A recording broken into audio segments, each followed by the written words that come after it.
come for once is going to change your life. That's all you need is one. The you that is experiencing life is upgraded, tied to the technology, so that you're doing it at the level of the brainwave. But the idea of the 5 days is you're going to teach your brain, and then you're going to retain it, that you can go into the world, and there's latency in the training, so your brain continues to wire for 3 to 6 months. Studies that we've done in this field that I've been a part of, we looked at what happened when people did the training, and it was really quite phenomenal. So people had significant increase in income. They started companies, or if they had companies, they expanded, got promotions, changed. 20% went off to higher education. These are adults who all of a sudden were going back to university, or going to university for the first time. All of a sudden you have the capacity for more. So it's not like not the driven, I got to do this. The unfolding. It's like, oh, I want to do that. I'm exploring this. I'm wanting more of that. Again, your capacity changes so that you have more. Relationships improved significantly. I wish I'd done this first, because I would have been so much better at all the other things I'd experienced had I done this training first. It would have saved me a lot of time and energy and money. So yeah. Also, I went back for a second time. That's how much I enjoyed it. I feel younger in my brain. I feel like my intelligence has gone back to what it was as a teenager. Now, I noticed back in my 20s that my brain wasn't working as well as it was when I was a teenager. And so that was really wonderful to realize that we could reverse that. I hardly remember what it was like, but not having that monkey mind is liberating. Getting to choose what you want to think about, or if you don't want to think. Not all the time, most of the time, is liberating. Absolute freedom, in my opinion. I had a front row seat in some remarkable journeys that people have made. Welcome, Alice. This is February 2024. It's the CE5 Europe interview. I'm very, very happy to have been able to get Alice to be with us and speak about something that I find personally very difficult to speak about. Now, what is this experience? And I met Alice, I think it was 2007, and Alice and I, we've passed in and out of our lives many times since then. We met at a Wisdom Keeper circle in Canada, and I was new there. Alice was very used to how things work. And what I remember distinctly about Alice is that she came in later than everyone else. She looked around and she had this enormous presence. There was just so much energy. There was such an energy that you really don't want to miss that energy. And over time, I found Alice to not be one of many words, but for sure, she had the precise words that were needed at the right time in every moment, and always in the kindest and most inconspicuous of ways. And her perception and acuteness has always had that effect of calming me down. So she was a great support to me when I first came to that Wisdom Keeper circle and didn't know.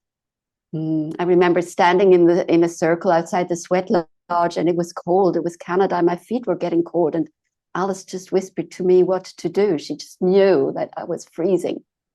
So, and as I was telling a friend of mine here in Kenya about the interview, she asked if she could see a picture of Alice.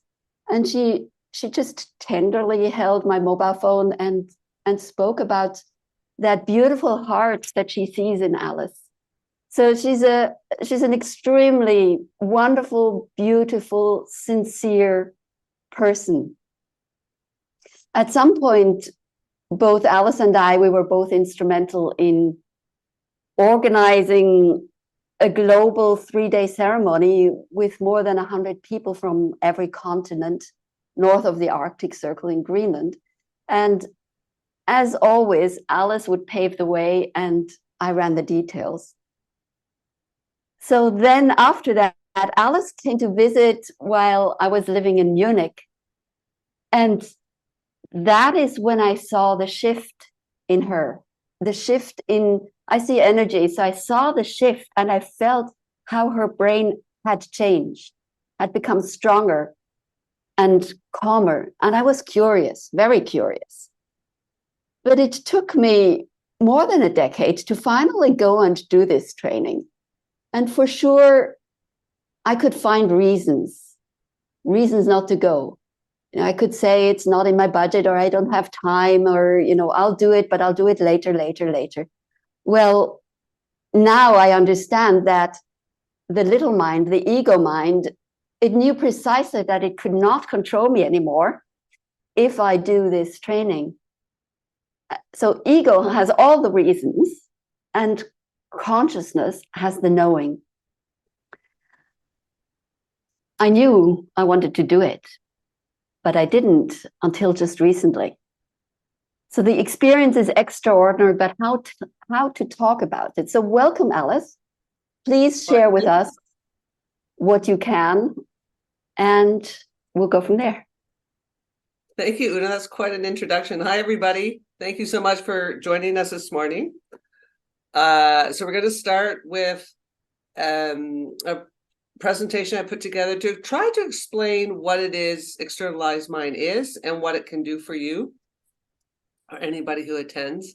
This is one of the tricky things about it. I've been doing this for 14 years, and somebody will explain it to somebody else. They'll come and they'll have the experience and they'll go, oh, this is not what I imagined it to be. And then even people who've been working in the field for quite some time can describe it, and it's still this nebulous thing that occurs. So let me give it a whirl. I'm going to share my screen with you.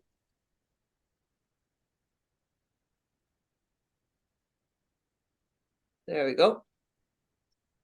So what Xternal Mind does, it brings modern neuroscience together with ancient techniques, protocols, wisdom, and it blends them together in such an exquisite package that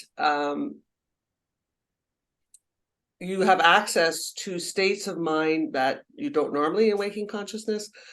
However, you're able to achieve it and then replicate it after you leave the training. So you're teaching your brain. The whole goal is to optimize your brain and expand your consciousness. The two work hand in glove quite nicely. Oops, previous screen. So the whole idea here is you can compare the 5 days. So it's a 5-day intensive. You're married to us for, you know, say, for example, Monday to Friday. And you're making the same type of progress as if you were doing advanced Zen meditation for 40 years. So this was done based on a Japanese study where they looked at the brain waves of the beginner, the intermediate, and the advanced Zen meditators. And so when you're doing the training, you're watching as your brain changes in that exact same pattern and direction. So underneath everything, we have a psychophysiological principle where every experience we have as human beings, you have an underlying pattern of brainwaves. So if you're anxious, we know that your occipital alpha has diminished. If you're feeling this great joy, we know that you have a burst of alpha. Creativity, you would have alpha and theta. So every experience has a pattern of brainwaves. So the idea that if you change your brainwaves, you change yourself at your level of your identity. And it's not that Una stopped being Una, she had more access to Una. Kareen would have more access to Kareen. So with all the different modalities, etc., you're making some change. It might be a cognitive behavior change. It might be, accessing different states. This you're doing at the level of the brainwave, and there's nowhere deeper than that we can work at this point. So having awareness control of how your mind operates allows you to change it and create the reality that you want. I'm going to tap into that a little bit more. So there's twofold mechanism to cognition, where it originates from your mind and where it's directed to your external world, right? So how we are showing up, how we are holding ourselves impacts our experience in the external world. And of course, we impact the external world from our experience. This is something I put in here because I find it really important to understand the dynamic between our relationship to our internal state and the external. What we found with COVID, for example, people were too much in their internal. They were isolated without the benefit of community, etc. So many people withdrawn within. We also have social media where, people, especially youth, get caught up in the external world. And when we look at someone's brain, when we take a look at your brain, we can see somebody who is maybe too wrapped up in the internal or maybe too wrapped up in the external. And finding that balance between the two is crucial to living a very balanced, happy life. So if you're too caught up in the internal, you might be having a lot of rumination, there's insularity happening. And if you're caught up too much in the external, then to one extreme, the outside world determines your mood. It determines your thoughts, your behaviors. So it's finding that fulcrum where you can, glide through both states very easily. There's times to go inside, and there's times to be part of the external. So what do we do at Xternalized Mind? The first thing we do is we take a 19-channel EEG of your brain and we analyze it. We create a brain map, and it can tell us what's going on with you in general as an overview. We look at the absolute power. So this person in the top row, you can see that they have a reduction in beta. So, and a reduction in delta. So this person has a lot of sleep issues. We can see in the coherence line, we're over on the beta side, you can see those red lines, that's a hyper coherence where it's just fired too much. So this guy was super, super effective in life. However, when he came home, he couldn't shut it off. He couldn't relax, which is typical of entrepreneurs. So we employ neurofeedback, and what neurofeedback is, it's real-time, immediate feedback on your own brain. So if you were to imagine that you were born deaf, you would have no idea how powerful your voice is.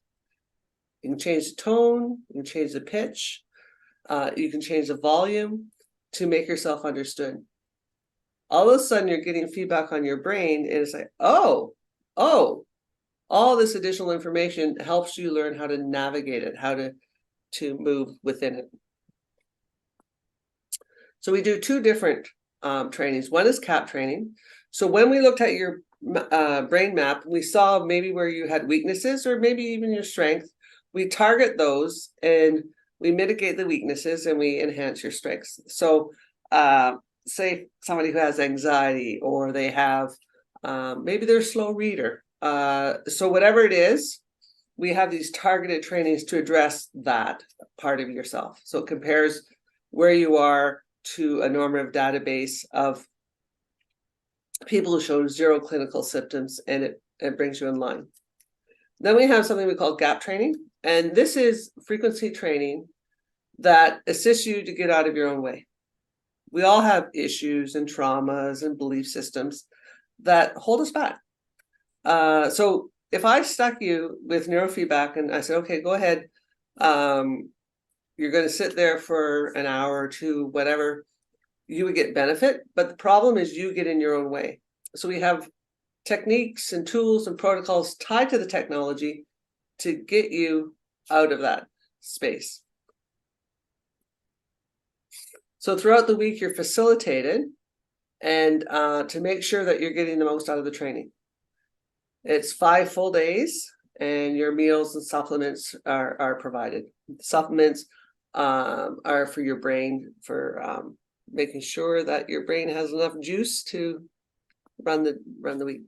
Let's take a look at what we're looking at in terms of a brain. We're looking at the absolute power, and we're looking at the coherence.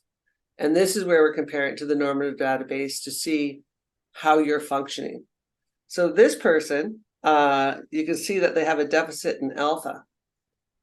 So they might be experiencing depression. They might find themselves really tired at the end of the day. We look at their delta, where they have elevation in delta. So they're using a lot of brain power, and probably, yeah, this person's probably really tired at the end of the day. So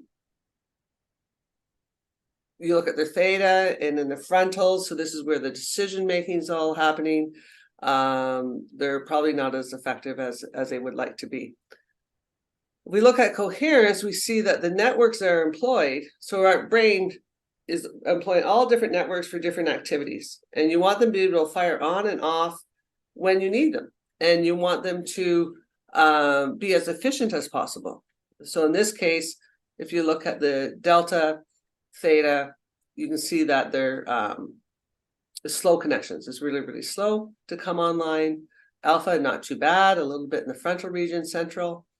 And then the high beta, you can look over there where it's a combination of slow and fast. So too much and not enough. So what we want to do with our CAV training is normalize it so that that person has more optimum brain functioning. You can do more. It's like the hierarchy of needs. You know, you have to at first make sure you're fed. You have to make sure that you have, you know, a place to live, etc., before you can start moving into more spiritual expansion and shifts in consciousness, etc. Likewise with your brain, if your brain's not functioning optimally, it's really hard to reach different states, the more expanded states. So here, this person here optimizing the coherence, you can see that they're hypercoherence. They have a little bit of hypo, moved into a little bit hypo. So that's an improvement there from left to right. And the one below, it was hypocoherence, and you can see where it's pretty clear. A little bit still left, but fairly clear. So this is a real life case example where somebody came in and changed the brain. So what we do is after you do the training, wherever we are, say 3 to 6 months after you did the training, you would come in and we would do another brain map and show you what's changed. So here's somebody, you can look on the left, their baseline. So on day 1, you take a look and you can see their delta, alpha, theta, beta, and high beta, gamma. This person was always on. She felt like that she walked through life and she felt like she had to record every little thing in order to share it with somebody, like document her life. She didn't really have an idea why she did that. She just did it. That's the way her brain operated.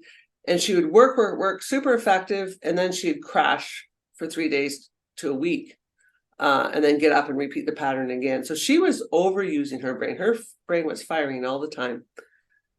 By the end of the week, we can look and see how much clearer her brain is. You can see that all the brain waves are organized. Everybody's in their own swim lane. Her alpha has gone up quite a bit and very sustained. So this person is much calmer. Her mind is quieter. One of my biggest takeaways, there have been so many, but one of the biggest takeaways I've had is a quiet mind. And there's nothing I would trade for that. It's worth all the tea in China. This person came in, and you can see over on the left, that the alpha line is hard to distinguish, and all of the brainwaves are intertangled. So what we know is we want to see this person change so that, first of all, that alpha is increased and more sustained. So alpha is about love and joy and happiness and clarity of mind and creativity, all those good things. So we want to see that rise, and we want to see everybody in their own lane. So we look over on day 5 and look how high the alpha is and how sustained it is. She's able to carry it. Here, on the first day, her alpha started towards the end of the session, started coming up, but it wasn't sustained. It would drop in and out. And then here on day 5, she was able to maintain that. And we can see that the theta is now above beta for most of it. So everybody's in the right order and lane. So this person left accessing more states, happier, more energy, and she can probably tell you more herself. So freedom and choice. Between stimulus and response, there's a space. In that space is our power to choose our response. In our response lies our growth and our freedom. This is from Viktor Frankl. So what happens when you do it? There's 250 milliseconds between the external stimulation and our internal response. And when you fine-tune that, when you calibrate that, all of a sudden you notice there's choice. So you're not responding all over the place, or reacting, I should say. You're not reacting, but you're able to choose if you want to respond or not respond, and how you want to respond. That is freedom. That is where you are able to really look at choice. I'll give you an example. If you wanted to change some kind of behavior, say there was something you were doing, you were acting out in a certain way, and you wanted to change that, and you would approach it from a cognitive standpoint. So you'd try to make a change, and you'd say you yelled at the checkout clerks, and you wanted to stop yourself from doing that. So you might find yourself at a checkout, and then all of a sudden the impulse to be disagreeable comes up, and you notice it and you back away. And the next time, oh no, you lose it, and then you leave. You go, oh my gosh, I did it again. This. What happens when you do the training? You're doing it, remember, at the level of the brainwave. So you're removing the very triggers that initiate behavior you don't want. So you'll go through 3 months and you're not even cognizant that you're behaving a certain way. You'll look back 3 months and go, oh my gosh, I used to yell at the checkout clerk 3 times every week. Now it's been 3 times over 3 months, like nothing. So you're removing the very triggers, again, at the level of the brainwave. So your benefits include your improved relationships. The number one improvement is relationships, and primarily with yourself. And as a consequence, it changes your relationships with everybody else around you. Much better decision-making skills. Of course, your brain's optimized, so it's functioning better. So you might have more energy, you might not be tired at the end of the day. You're able to do more with less. Life is that much easier. Quieter mind, my fave. Ego awareness. You get to discover who you are and who you're not. At one point in the 5-day session, people will have a pop where all of a sudden it's like, oh, I have an ego, but that's not who I am. And that's where your relationship to yourself changes. Higher IQ and EQ, more creativity, more resilience, less depression and anxiety, and the list goes on quite a bit from there. So at home, so these are the processes we know that work in terms of changing the brain and putting yourself in states that are more useful, more helpful, more happiness. One is gratitude. And you can see it on the brain waves when somebody has an experience of gratitude. So the other big thing is not only practice giving gratitude, but also receiving the gratitude. So having gratitude for things in your life, people in your life, but also touch in and tap into times when people have been grateful to you, is very, very good.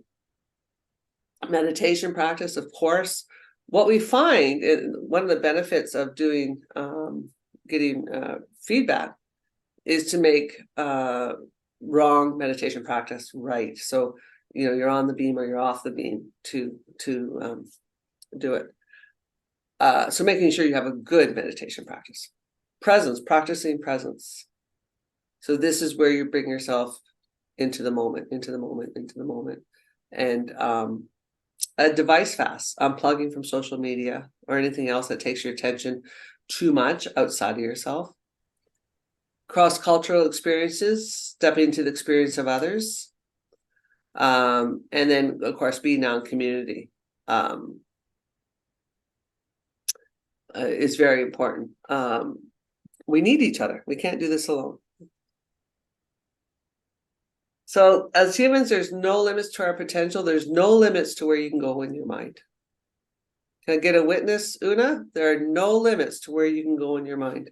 I think many of you probably know that as well. And so this is an opportunity. What Xternalized Mind does, it gives you an opportunity to step into places and experiences that are not normally available to us, and you're putting yourself in there.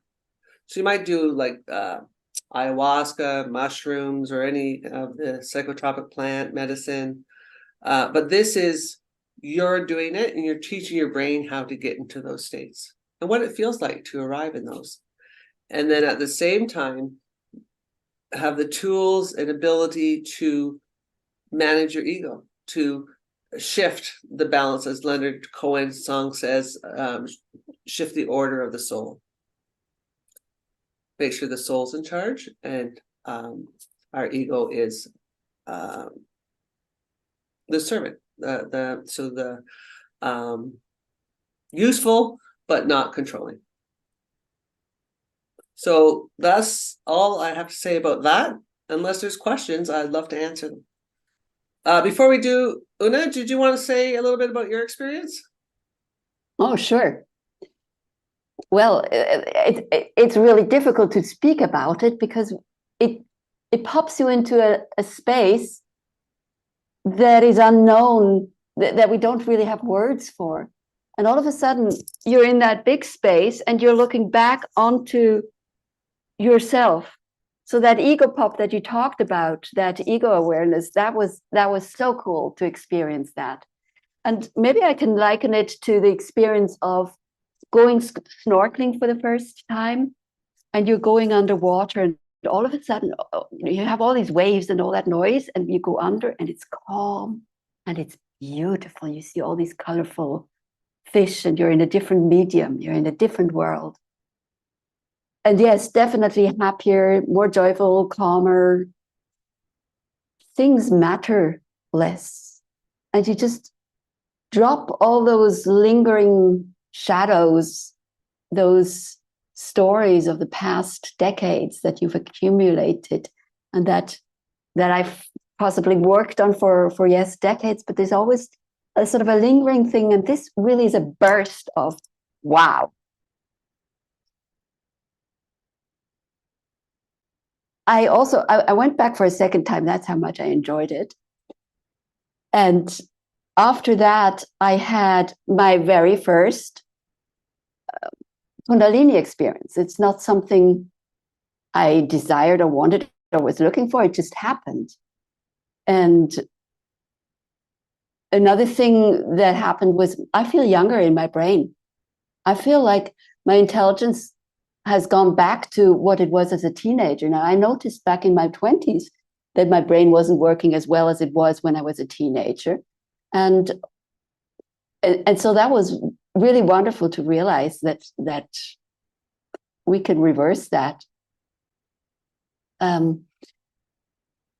Yes, meditating the right way, it's just taken off in a completely different way, a much deeper understanding. And that calmness, I was just thinking today, it's really as though I could imagine being a Zen monk and I'm just moving through in that Zen attitude through life, and life happens, but it doesn't really do much anymore. You know. Thank you so much, Una. Yeah, that's about Thanks for it. sharing. Yeah. I do have a few questions, Alice, if I may start with asking. Sure. I wrote them down here.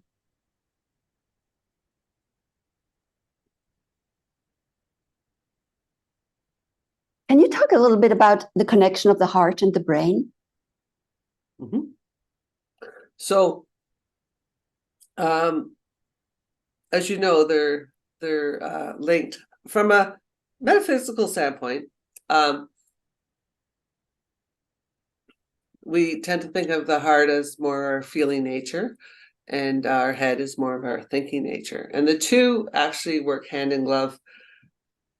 There was a guy who damaged his emotional center of his brain, and scientists ended up doing a whole field of study around it, because what happened is he couldn't make decisions. There's very much a relationship between our thinking and feeling natures that we employ every day without consciously thinking about it. However, they're completely linked in terms of our functioning abilities. So we also know that, for example, when people feel we use gratitude, for example, they shift in their brain from one state into another, from that feeling of love, of gratitude. We also know that when people feel anxious or angry, it also shows the shift in the brain. So, for example, when somebody's anxious, it's absolutely useless to try to reason or rationalize them out of there, because their occipital alpha has just diminished. They're not going to hear you. The best thing you can do is slow down your voice, get calm, get them to get calm. And then when they come back online, then you can reason and rationalize all you want. But in that moment, you can't. So the two work hand in glove. As we said earlier, that every experience you have as a living human being, you have an underlying pattern of brain waves. And learning how to manage them allows you to negotiate and manage different states that you want to be in. Thank you. And another question is, how do brainwaves carry over generationally? I have this example of anger being carried over from generation to generation to generation. Well, I suspect that would have more with, hang on one second. Okay. One moment.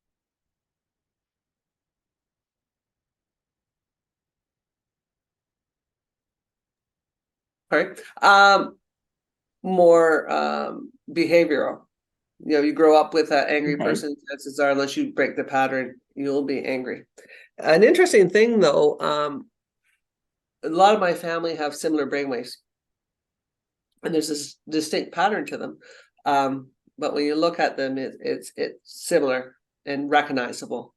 And I've seen that over the years as well, that you'll have different family members come, sons and mothers or fathers and daughters. You'll see a common pattern. Mm-hmm. And are there any health benefits to this? That we can never claim. Okay.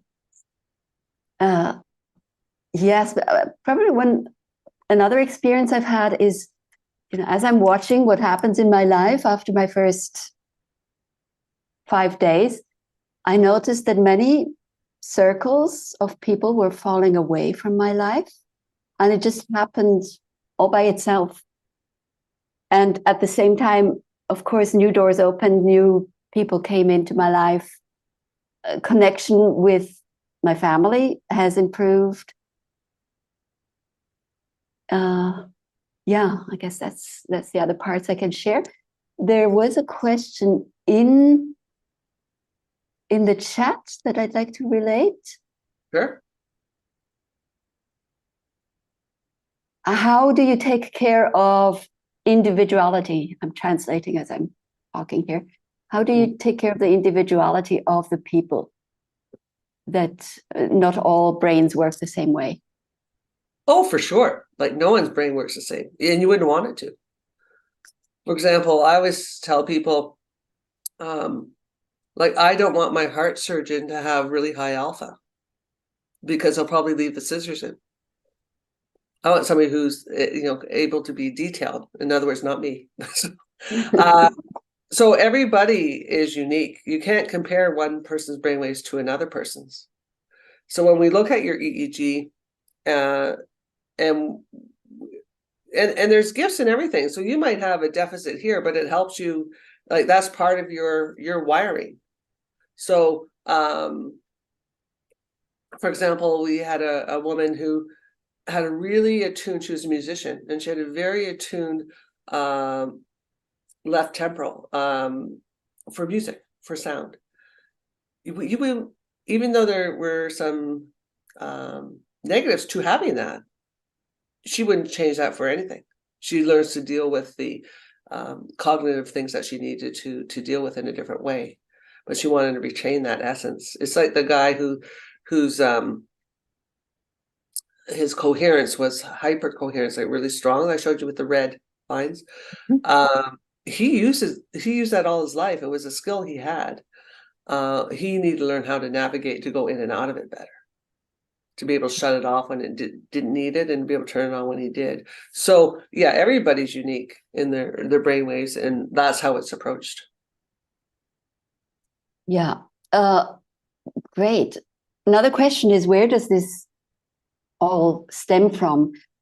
I did some research, and I believe there was a time when researching alpha waves was not permitted. Is that true? That's correct.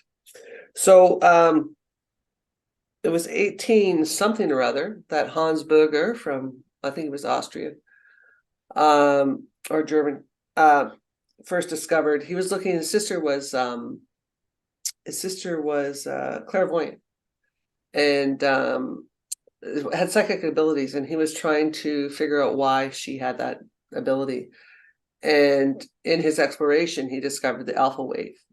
Theta is more the wave that would be her specialty, but the alpha is what he discovered first, and then it was born. The 60s, of course, with the explosion of a new wave of consciousness came.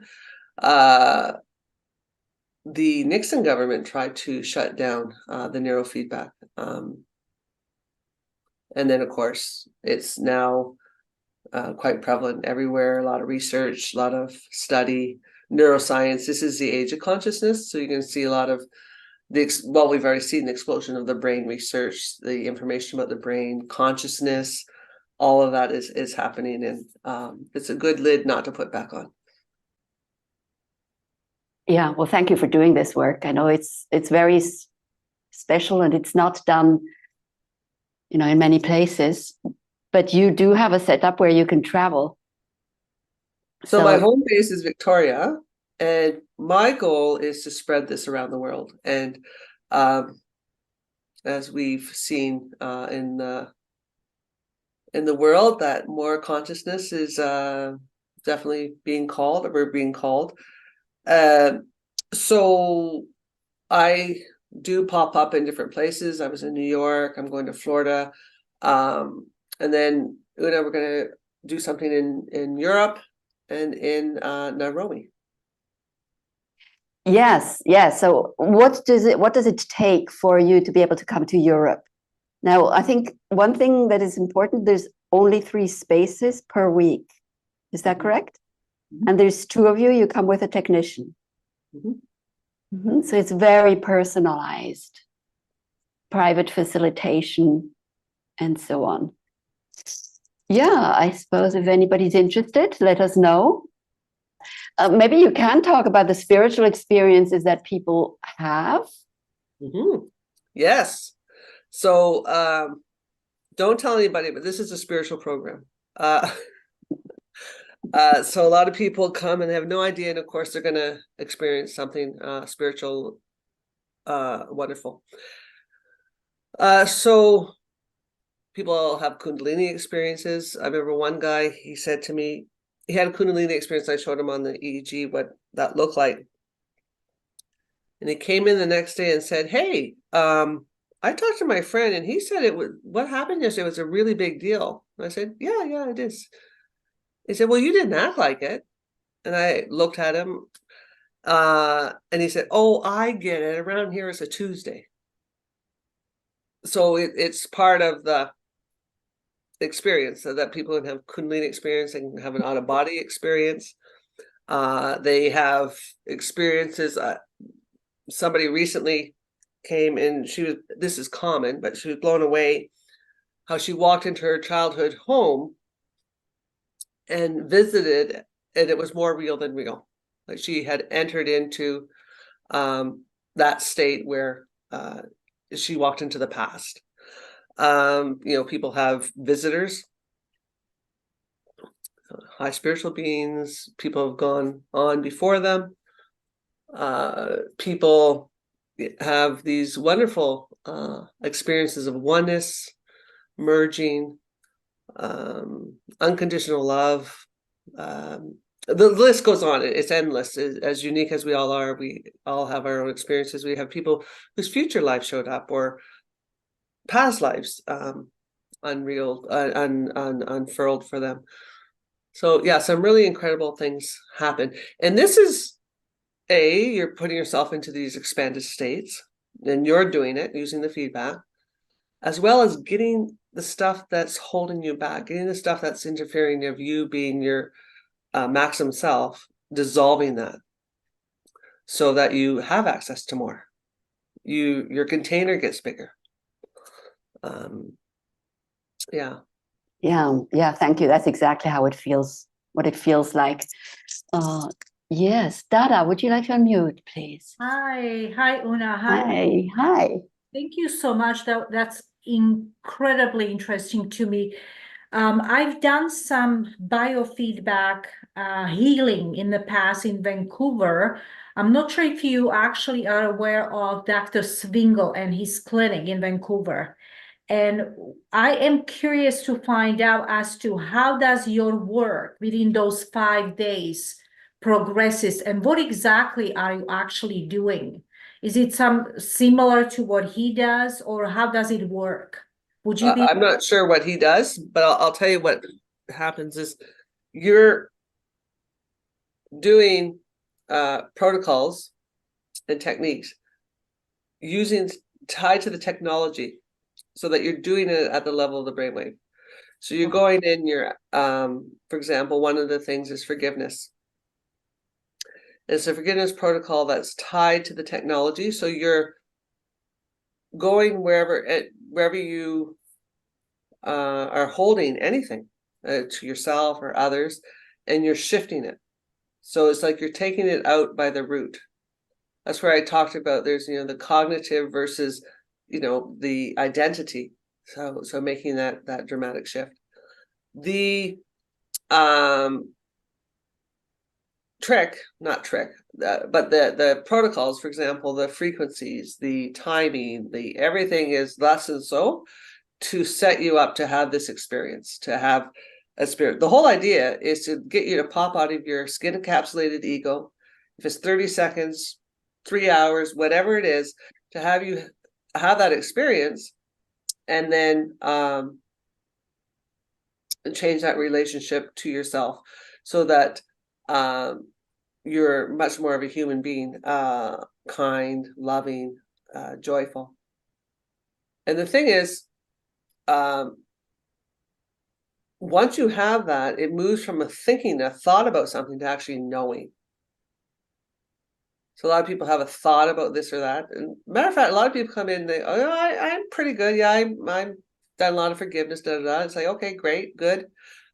And then they go, I didn't realize I could go to this level and go in, right, and take it out by the root. And then when it's gone, it's gone. Mm-hmm. So Alice, is the technology responding to what I want to work on, or is it by the brainwave map? How does it work? Okay, so you're using the feedback to change your brain. That's what you're doing. So I use the analogy of the voice. All of a sudden it's like, oh, I can do, and now it's like the feedback to allow yourself to get yourself into more of an expanded state. And in the process, we're targeting belief systems, issues, traumas, and we all have them, that get in your own way. And those are things that you're shifting. So the side effect is you have a great insight, you have great new awareness, you have higher, your intuition goes up, et cetera, because you're now having more access to yourself, the truth of who you are. Mm-hmm. Yeah, and I think it's, you do get to say what you want and what you don't want, and at the same time, your brain map is being analyzed. Oh, So okay. it's a combination of the analysis and being led to, because the ego can get in the way, and it will keep you from doing what you need to. I've definitely had that experience. You know, I am one of these cases. I knew there was something I needed to let go of and forgive. Now, I've done forgiveness all my life, yes, but it took me 3 days to do forgiveness the way Alice told me to do it. Mm-hmm. And then I popped. Then something shifted in me. Interesting. Then a lot just cleared and drifted away. Mm-hmm. I always say that resistance is futile. So you come in and yes, there'll be resistance, and it's like, I don't care. You will get through it.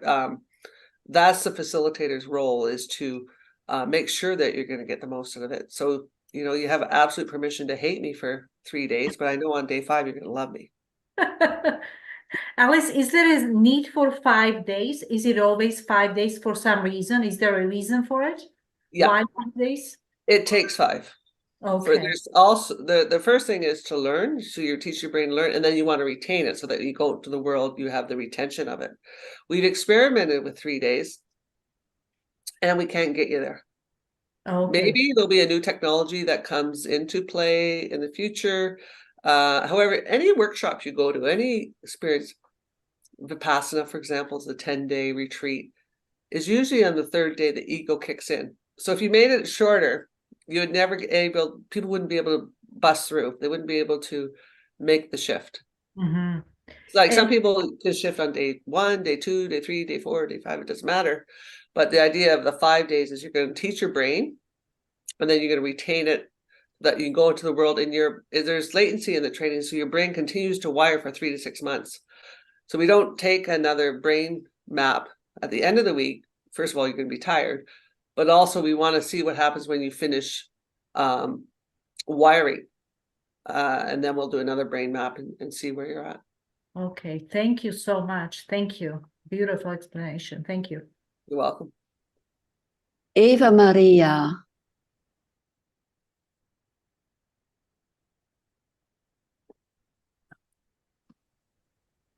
Okay, first of all, hi to everybody. We are Piliaka and Eva Maria from Germany, and Hello. hi, Alice. Hi, good to see you. Hi, nice to see you. I have 2 questions, Alice, if I may. Yes. The first question is, do you interview the people how they reflect themselves before you do this EEG, or do you just go in with a EEG and they don't give you a self or Einschätzung? Yeah. Assessment. Assessment, yeah. It's combined. So we look at your EEG, and then we have a dialogue with you as well. Because you're an important part of it, right? What you experience is key. So the brain map is a data point, and then, you know, woven with your experience of life. And then we look at it and come up with a solution together in terms of where you want to work.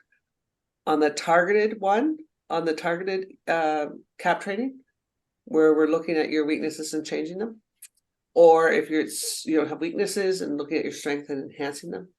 And then the other part is really, I mean, you're the big part of the equation, in terms of doing what's going to be important for you.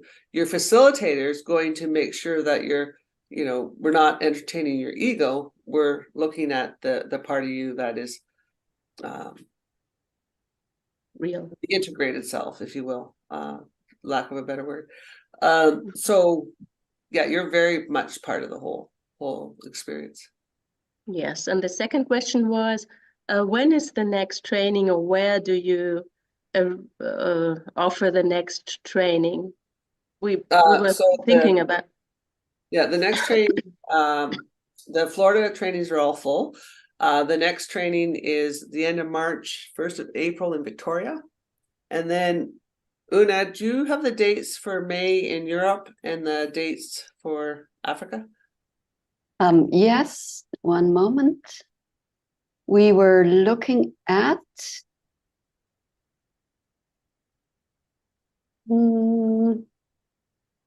May 20 to May 31. So these 2 weeks. So you could sign up for one of these weeks. There's only 3 spaces. So just be aware of that. And then we were looking at June 10 to June, what would that be, 24, so 2 weeks in Nairobi or Kenya at least. Yeah. Yeah, okay. And where is it in Europe? Where would you like it? We're looking at potentially Germany, or Poland, or Croatia. Yeah, we're fine tuning that. I love Europe. I love going to Europe. I love Germany. So we thought we would meet and do something there. Or to ask, what do you need when you come? In terms of space? Yeah, everything. Space and actually the pop-up model is really quite so I decided to forego bricks and mortar. That's not the way I want to live my life. So the pop-up model turns out quite easy. So I did a stint in New York, and they had one big room and a little small ante room with a little small kitchen and a bathroom. It could be renting a big Airbnb with enough space for 3 people to stay, and facility, really comfortable chairs to do the rest, all the feedback and stuff, and the cap and whatnot. So it's really about space, but we can, if you're interested, we can figure that out. We can talk about that. yeah, we are thinking of. Yeah. Mm-hmm. We have a question in the chat. You're not thinking of coming to the UK? Well, so far no invitations to the UK. If we have 3 people in the UK, we'll go there. Possibly, or come to Victoria. It's beautiful, or Toronto. Yeah, it's definitely for anybody who can't wait to go to Victoria. It is beautiful. I went there twice, and not that I got to see much of it.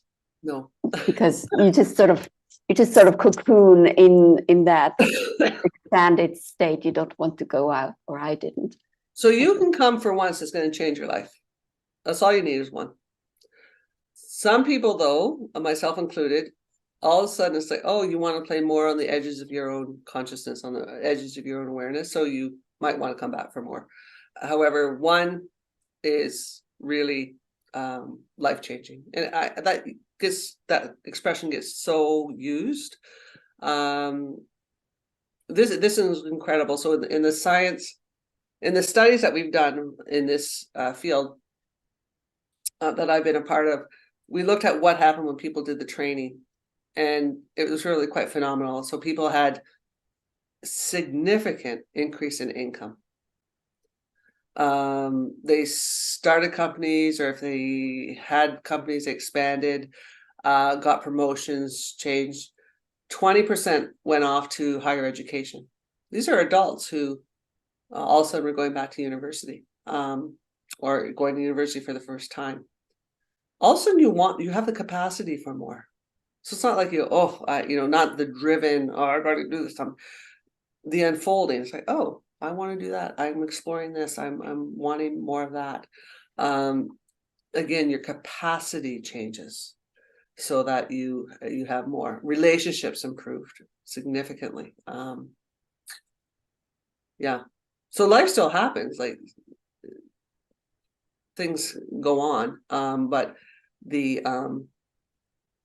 you that is experiencing life is upgraded, changed. Yeah. I've done so much in my life, and I wish I'd done this first, because I would have been so much better at all the other things I'd experienced had I done this training first. It would have saved me a lot of time and energy and money. So yeah. Let's see.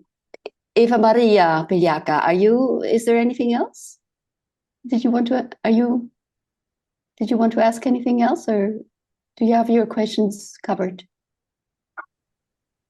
Nei, men nå, Annie. Wait. Is it better to do it at home, where you can do your homework at home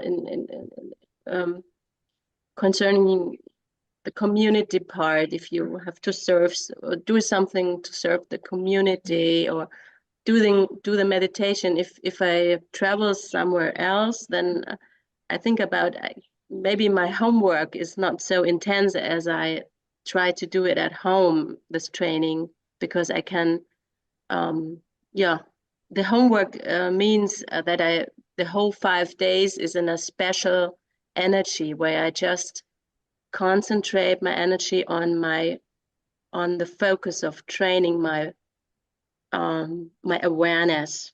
And if I am in Canada or something, or in Nairobi, then I'm thinking that maybe I cannot concentrate so much on my focus as You don't need to worry about that. So it's not that kind of, yeah. There's no homework. Okay. And processing is a dirty word. So it doesn't matter where you are. But however, if we are in your home city, we recommend that you, especially if you live with others, to stay at the retreat or somewhere else, so that you can absorb yourself 100% in the experience. What we found, like for example, in Victoria, of people, they would end up joining the Airbnb or somewhere else so that they could really be there and make the profound shift. Remember, you're changing your brain as much as somebody who's done advanced Zen meditation for 20 to 40 years. So you're making huge changes in a very short time. So we tell people to, if they have work to do, lighten up their workload for that week. We say, if you have a fractious relationship, maybe avoid talking to them for that week, and let yourself be there. We've had some cool things happen where people will have not talked to somebody for 20 years. They'll be in the program. All of a sudden that person will text out of the blue, hey, we haven't talked for 20 years. Let's connect. So this experience is quite profound, and you would want to stay in your own energy as much as possible. Yes, thank you. We have no more questions. Yeah. Okay, sorry, I can just Una. share. Yes, my experience was I had to answer a few emails. I squeezed the second time. I just squeezed it into all the things I was doing, my travels, etc. And I really did not want to be on the internet. I just did not want to do that. So yeah. Okay, thank you. Good to see you, and Eva Maria. Sasha, would you like to unmute? Yes, hello everybody. My question is more related to the general program. So in regards to expansion, so what's the future plans for your program? Do you train other people to provide the technology throughout the world, or what's the plan? That's the plan. That's the plan. Yeah. Okay. You have kind of an outlook, an idea you can share already? We can talk offline, but that is the big, hairy, audacious goal for sure. Okay. Okay. Thank you, Sasha. Ruth, good to see you. Oh, hello, everybody. It's lovely to see so many of you. Yeah. I am so excited about this work you're doing, Alice. I have so many questions. I am working with psilocybin at this point with people, and it seems like there's a lot of commonalities between these therapies. And I'm just wondering if you've done any studies or had any connection with any of this, or I'm just curious about. So, yeah, so the brainwave changes that occur when somebody does mushrooms or ayahuasca, those are the two that I'm most familiar with, mirror what's happening with the advanced Zen meditators, intermediate. So that same progression, and it's the same progression that you're making with this program. Couple challenges. So for most people, and the science is pretty strong on this, there is a positive outcome from doing psychedelics. However, the problem comes when it's not monitored, so that people, for example, with high anxiety, sometimes it helps their anxiety, but sometimes it can exacerbate it. So not seeing the person's brain, and you're changing the brain, but you don't know if it's reinforcing a negative mechanism or it's changing it into the positive mechanism. So you're not able to really see what's going on in that regards. The idea of this is that you're putting yourself in those states. So a lot of people compare their experiences like a psychedelic, where say your future self shows up, or you're having an out-of-body experience, or whatever the case may be. It's teaching your brain how to access those spaces, those places. But yeah, it's good work. What's happening now with the consciousness with plant medicines. Yeah. And I totally appreciate what you're saying. It's, much better controlled in the work that you're doing. Go ahead, Una. Yes, it's what I've learned in those 2 weeks that I did the Externalized Mind program was I can do it by myself. I can decide to go into alpha. I can decide to go into gamma because I want to manifest something, because I want an answer to something, because I need to shift something in me. I love that. It's really special. That's really amazing. That's the ultimate goal. That's the freedom you were talking about, which is what we're working towards. I'm wondering if, what about people with different degrees of dementia? So we have found, and there's not enough study, this is from our experience, that it does reverse brain aging. The oldest guy I worked with was 89. My father came when he was 80. So it does reverse brain aging. And I have worked with somebody who had dementia. He had Alzheimer's. And it was one of the most profound experiences because it was too late to reverse it. But during the morning, he would be full on Alzheimer's. By the evening, after a full day session, he could tell us what it was like to have Alzheimer's. We got to hear the internal mechanism for himself. He talked about how all his friends disappeared. They never came to see him anymore. So somebody was home the whole time. The lights were on. And then in the morning, it would be as if the lights were not on anymore. But he was able, there was somebody at home this whole time. That was profound to me to witness that. It was really quite incredible. But if you can get them, brain health early. Great. And so I need to organize, I'm just thinking of organizing a retreat or coming to visit you. Who knows how it will unfold, but get 3 people who are interested and a space that is comfortable. Is that Well, it depends. There's only so much traveling that I actually can send other people as well. I have other facilitators, so yeah. The minimum is somewhere 2 weeks because you need the Okay. 2 weeks to at least pay for travel and stuff. So there have to Okay, be at good. least people. Okay, Or coming up here is easy peasy from great, California. great. And okay, so I can contact you. Yeah, yeah. Okay. Thank you so much. Oh, yeah, yeah. It's wonderful to see everybody. Yes. There's a question on here about allows you to remove 100%, 100%. So changing your vibration. Again, remember that you're changing yourself at the very level of your identity, and I understand this is a special group. It's all about vibration. So, changing your vibration, removing those blockages, the ones that you don't even know are there. And letting go of the things that are holding you back frees up so much more space within you. And that is definitely a wonderful side effect, an incredible side effect. Yeah. Corinne, you had some questions too, didn't you? Corinne, Yes. my fabulous technician and good friend. Thanks so much, Alice. Appreciate you being here. Yeah, a few questions have popped up. So as you were explaining, and I have a interest in brainwave states, and there seems to be an emphasis on the alpha. Is there a calibration to the alpha, or is that right, or is it just sort of calibrating them all? Well, you have all different ones, depending on what state. For example, Kundalini, you have this big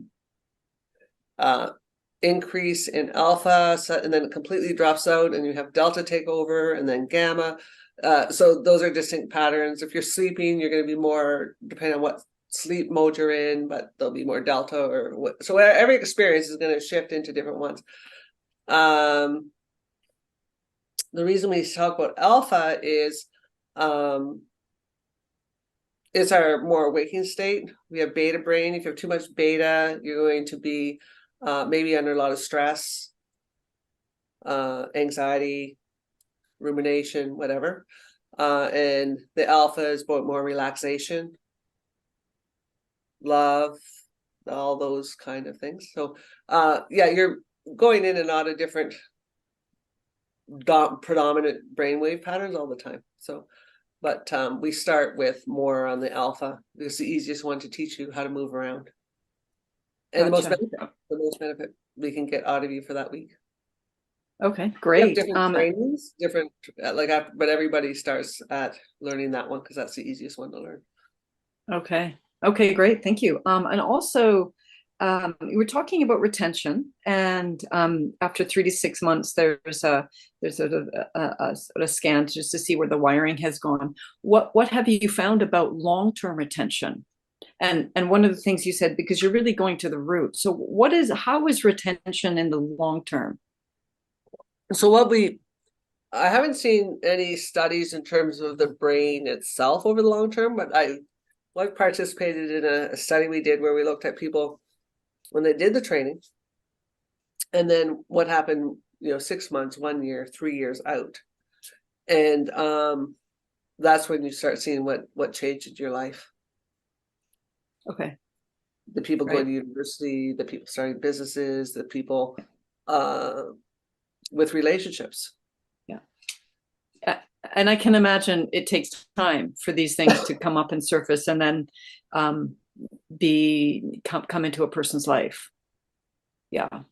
Okay. My last question is, and I'm sure you have experienced many sessions, but what would you say was the most profound session for you? Like me personally? That you have in working with people. Oh, what I witnessed? Yes. I've had a front row seat in some remarkable journeys that people have made. I can't pick one out. I just know that it never gets old.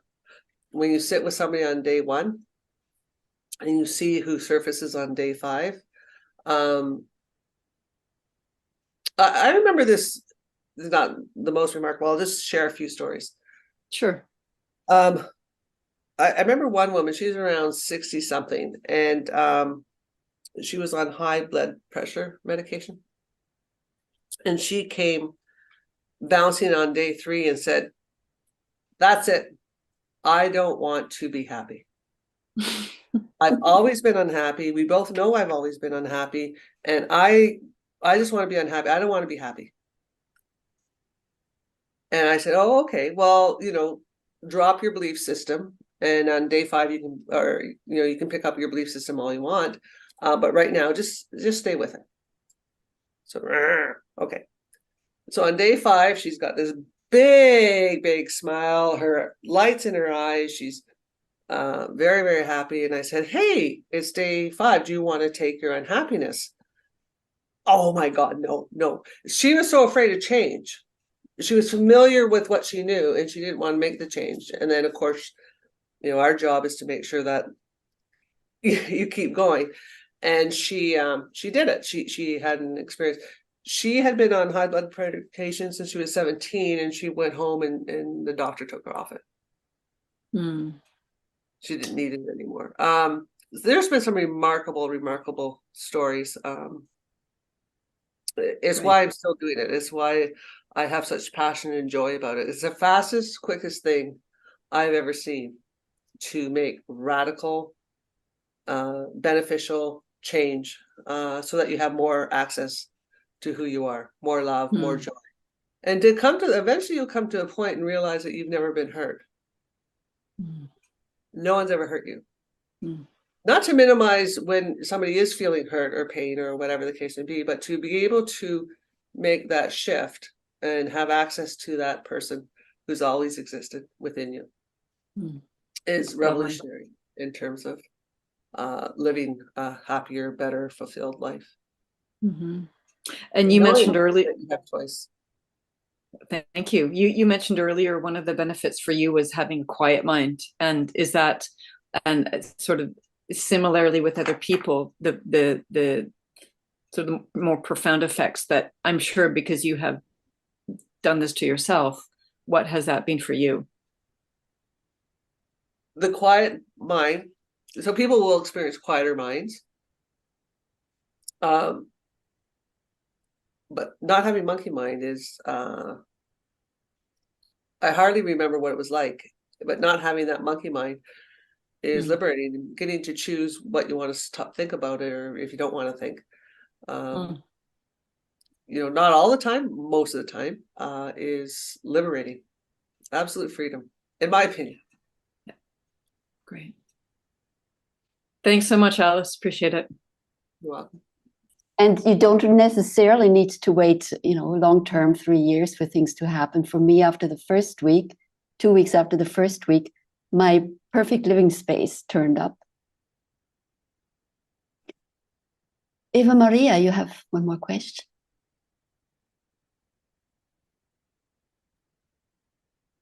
Okay, I have another question.